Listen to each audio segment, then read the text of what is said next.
ইরানের বিরুদ্ধে ফের কঠোর হুঁশিয়ারি উচ্চারণ করেছেন মার্কিন প্রেসিডেন্ট ডোনাল্ড ট্রাম্প।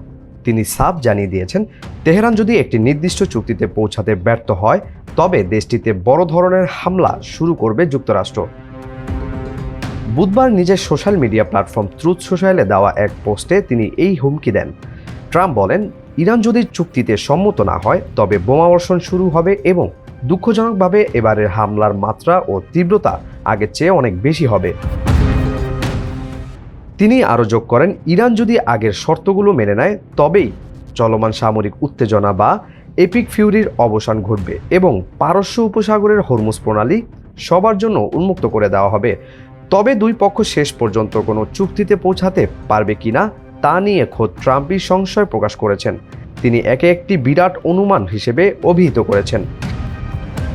এদিকে মার্কিন পররাষ্ট্রমন্ত্রী মার্কো রুবিও জানিয়েছেন, অপারেশন এপিক ফিউরির বর্তমান ধাপটি শেষ হয়েছে।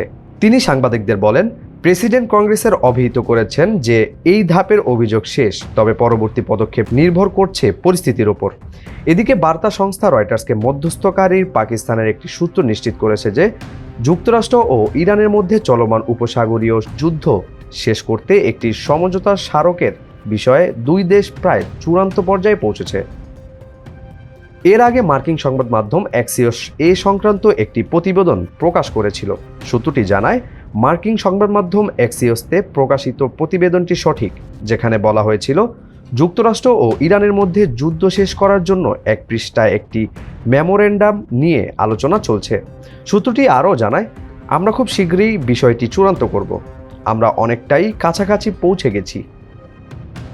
ইউএফটি ফার্স্টের সাথে ট্রেড করুন যে কোনো জায়গা থেকে। ক্যাম্পাসে ক্লাসের ফাঁকে, ঢাকার জ্যামে বসে কিংবা ঘরে বসে ট্রেডিং এখন হাতের মুঠোয়। তাই ট্রেড করুন যখন খুশি, যেখানে খুশি।